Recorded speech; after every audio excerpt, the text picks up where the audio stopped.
And what we need is somebody like Robin Horsfall. That's right. You know, Robin... Robin Horsfall, who invaded the Iranian embassy. First time round, yeah. Robin, good evening. Hello, James. How you doing? I'm very good, Robin. How are you, sir? I'm okay. I'm getting there. We might need your services again. Well, yeah, but Robin, you're probably like us, a bit old for this sort of thing now. Well, not like you. Don't bring me into it. I'm at the prime age. I'm probably the same age Robin was when he went down into the embassy. Really? Well, I'm 61 now, Jim. Yeah, that's about right then, yeah. Oh, shush. Yeah. Listen, joking apart, these Iranians don't seem to be bothered by any sanctions, anything anybody is doing. Could we not go and get this poor lady out? Well, she's a hostage. Yeah. That's clear as anything. They're kidnappers. They're behaving like gangsters. But no, I don't think we do have the ability anymore to go and get her out. We don't have an army. We don't have an armed forces. So, you know, the leverage that we have is limited to economic sanctions. We're no longer in a position to go into the Gulf and blockade their oil. We're no longer in a position to mount any kind of threat to them without our allies. So essentially, she's a hostage, and we have a choice of pay the ransom or leave her to stew. And the reason she's a valuable hostage is because she's a journalist. And as a journalist, she's going to receive a continuous amount of profile that maybe people like the Chennai Six didn't get. Do you think if we were to pay this £300 million, which in the scope of things doesn't seem to be that much... Plus interest. Yeah. Since 1976. All right. Do you think she would be released or not? Oh, yeah, I think she would be released pending the holding of a new hostage. So it's just a matter of passing the buck on. You've proven that the business profile works. And so consequently, once you pay a kidnapper, it becomes a business. So it's just a matter of time before they take somebody else hostage and then hold them to ransom as well. She giving into terrorism, really? Or Back in the day... Well, yeah. Back in the day, Robin, do you think when you went into the Iranian embassy, in those days, would we have been able to effect a release of this woman then? Would we have had the enough military hardware to do it?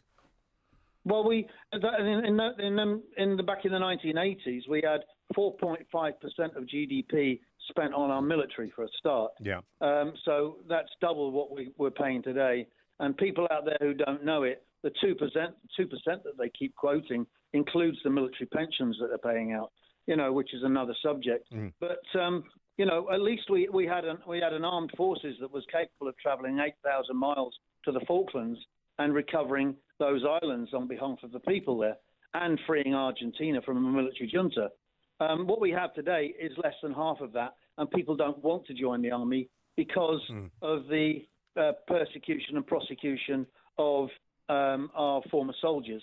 You know, so there's no interest in joining the army anymore. There's no career. There's nowhere to travel. There's no money. There's simply a very tiny defence force of really good guys who are frustrated as hell. So we don't have the military power and the strength to go and do anything like that anymore. Robin, say what you think. I mean, don't hold back on this. Say exactly what you think, won't you? I mean, Sorry, I was depressed about this when I read this story about Nazanin. I've interviewed her husband, as I said before. She isn't the only one, but she's there. She's got a young baby. She has been treated appallingly. Boris Johnson made it worse. This government's done nothing. Listen, don't get me wrong. If Jeremy Corbyn was in, I hate to think what would have happened. Is there no way we have any kind of muscle anymore, leverage, or leverage to these people are just sticking two fingers up at us. Can you break off diplomatic relations?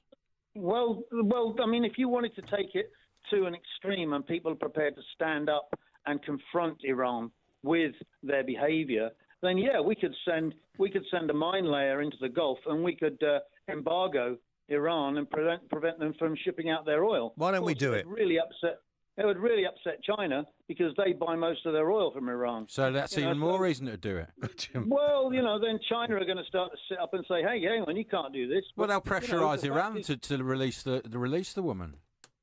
Maybe. Well, you have to have leverage, and sometimes you have to be prepared to go one step further diplomatically and threaten something that you're prepared to follow through with. Yeah. You see, why are we bothering to spend so much money on the Trident deterrent if we are never, ever going to stand up to people? This is, I know it's a big country, landmass, a lot of people and everything else, but, we're the fifth, or is it now, unfortunately, the seventh richest country in the world. We are supposed to have some of the best trained military. And we're being shoved around by these religious nutcases. Well, I'm angry about this. Yeah, you have every right to be angry, and also to go back a couple of paragraphs. It's very important to understand that while we're ranting away here, that we do genuinely sympathise with the situation of the husband, the mother, and the child. Having said that, we're not going to get them out by paying a ransom. Nobody's going to pay that ransom. So what do the Iranians want? They want something, but they're not going to get that money. So they're holding a hostage in the hope that they're going to get something in the long-term future. Maybe they're going to hold her as leverage to get the British to stand up against Donald Trump. Because it happened just around that time, didn't it? When Trump said he's going to stop this deal. I'm not sure if they've got any American hostages at the moment, but I mean, if they have, do you think Trump would be more prepared to do something about it than we are? Well, I think he'd be more prepared to threaten. Whether he follows through is a completely different story. But the threat of a powerful country with a powerful military is going to have a hell of a lot more leverage than small British 2 divisions with a navy that has no ships. We could send a nuclear submarine up into the Gulf and threaten to use it. That's going to extremes, though. They did take some American. Weapons. They took some American Marines a few years ago, and they didn't invade them. They negotiated them out of it. I think they were supposed to pay a lot of money, didn't they? I don't think so. Nobody knows. Yeah. I don't really know the story. I don't really know what happened. But when you're dealing with a government that's prepared to take hostages and hold them to ransom, you don't, as Margaret Thatcher taught us very well, you don't get anywhere by doing deals with terrorists. All you do is essentially surrender in the name of Tony Blair. What we need is another Margaret Thatcher. That's what we need, isn't it? We certainly do. We need somebody with the guts to stand up and the integrity to stand up and not to do what's expedient, to do what is right. Doing what is right is very difficult. When you were one of the guys who went into the Iranian embassy back in the 80s, and everybody, I'm sure people, if they weren't around at the time, will have seen the footage. I remember. Old people, yeah. Well, let's not. Can we stop that, Robin, please? Unfortunately, I was doing a radio. And Robin's much younger than you are as well. Oh, for goodness! Well, just be quiet. It was 1980, Jim. 1980. Yeah, I know. All right, I was still working on the radio in 1980. I was doing it in 1970. You've been doing it years. Now listen. Yeah, before I was born. Oh, for goodness' sake! Long time. Look. Here's a serious point. I mean, when you went in, and the question I'm trying to ask is, I mean, we're talking about the Iranian government, not talking about the Iranian people. Listen, I've done a few shows for Iranian TV, as I said before. Yeah, that's the Iranian government. All right. Iranian people are just like anybody else. They don't want to fight. They don't want a war. In fact, a lot of them would love their government to be removed, I'm sure. Sure. All politicians say it's not about regime change, but maybe in some cases it needs to be. We saw how the Arab Spring went wrong completely. Yeah. And there's nothing we can do. Could we not send a bunch of your well, obviously, Robin, I don't want to be too rude, but you're a bit old for going in there and doing it now. But don't we have guys who could break into the prison and get them out? And I mean, they got what have the Americans got? What's his name? Yeah, but then any other British citizen would be under risk, wouldn't they? They'd just take the next one to kidnap. And when they had American hostages. Sorry, go on, Robert. It's not just that. You go back to 1980 again. We had 140,000 men in the British Army, not the British Armed Forces, the British Army, and we struggled then to create 4 Sabre squadrons in the Special Air Service. That's about 250 men. Now we have half that as a seed pool, and the struggle gets even harder. We don't have the facilities to carry out the operations that we were carrying out 40 years ago. We simply don't have it because we've cut military spending time after time after time for the last 40 years, and now we've got less than 80,000 members of the British Army. That would give every single one a seat in Twickenham and still have seats to spare. And the Teeth Arms would only have the two sides. You know, that's how small our army is. Now, you can't defend a small town with 80,000 soldiers against a conventional army, let alone a city, you know, let alone a country. So what are you telling me then, that we don't now have enough troops to defend this country if somebody was to threaten us? That's absolutely correct. We do not have enough troops to defend. But we're in NATO, so that's the idea, isn't it? That if NATO continues to support one another, and there's some doubts with that with Mr. Trump at the moment. But you know, EU army, even that, if it was combined, the Russians have the draft. They have national service. So they can put 1 million men in the field within 6 weeks, and that's a conventional army. Is it time to bring back? Is it time to bring back conscription in this country? Well, we have some ideas. My party, the Veteran People's Party, have some ideas about that, which we call the National Voluntary Training Service, which would actually try to bring young people between the age of 16 and 18 into a national service program that was voluntary. And I'm sure a huge number would actually apply and volunteer for that in order to support and feed young people into the army at 18. So, you know, that's just one idea on our agenda. But, you know, that's one way of getting people. The army isn't just a cost, it's an investment. The army produces skills and produces tradesmen. It produces leaders. It produces sports instructors. It produces officers with management and leadership training. It's not just a cost, but it's been considered a cost for far too long. Well, maybe you need to get into Parliament then, Robin, and sort it out that way. But in the interim period, there doesn't seem to be much hope for this poor lady, Nazanin Zaghari-Ratcliffe, and other people who are abducted, and that's what they are, by this rogue government in Iran. There doesn't seem to be much hope, does there? The only hope I think we have is to pull all our allies, all our European neighbours into a concerted plan to impose even heavier sanctions on Iran in order to get her released. And that takes a great deal of diplomatic work, and it takes a great deal of fortitude on behalf of the people involved.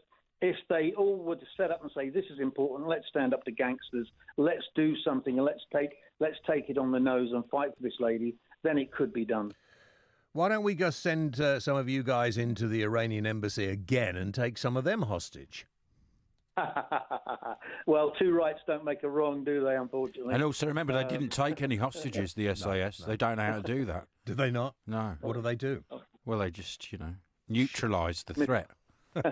Misnomer there. Two wrongs don't make a right is what I meant to say. Yeah. I know what you were thinking, though, Robin. What was it? Just before we finish, I mean, you know, as a real life hero, just tell us what your memory after the whole of the operation. You're back at your base, and Margaret Thatcher came along to see you, didn't she? Yeah. That was at Regent's Park Barracks on the same evening of the event. Yeah. So we escaped in the back of a big yellow Pantechnicon truck. Willie Whitelaw was in tears. He wanted to take us out and show us to the press. We disappeared anonymously into the back of this big van and drove off to Regent's Park Barracks. And then Margaret Thatcher came with Dennis, and she shook hands with every one of us. We were quite excited to meet her. We were quite proud of the fact that we had a leader who was strong enough and courageous enough to put a career on the line to send us in to do that job. It's never been done before. She stood in the way of the TV, and one of my greatest friends, John McAleese, told her to get her effing head out of the way. Because she's got big hair as well, so it would have blocked the telly. And she stood to the side and apologised. And we drove back. in dribs and drabs later that night, and we were extremely happy about the whole affair. You got pulled over, didn't you? When the police found all these guns on you, and you had to explain. No. What it was? That was the movie. The vehicle I was. No, the movie was trash.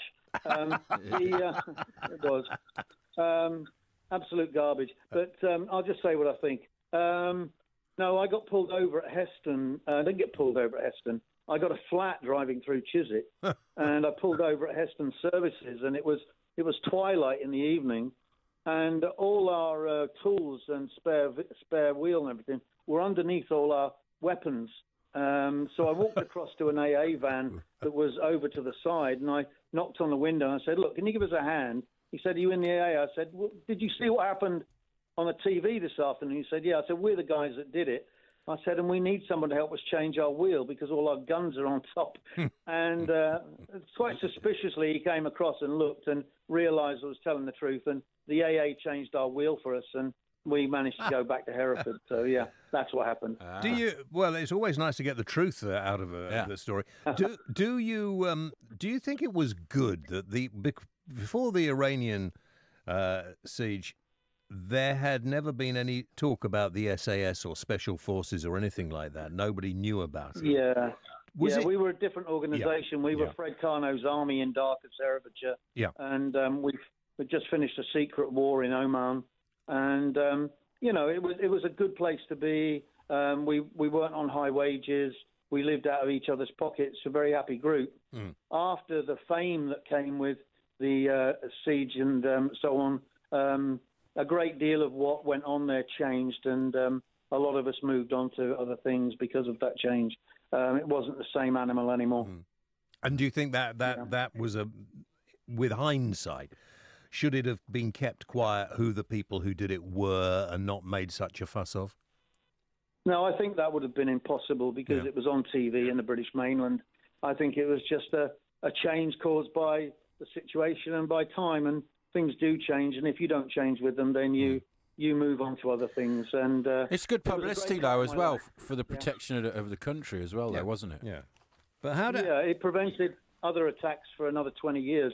Nothing else happened for another 20 years. Yeah. How do you, how when you look back on it, and of course it was made widely known now that you killed one of the terrorists, one of the leading terrorists who were in there, and people often say, how do you, is it difficult to live with that or not?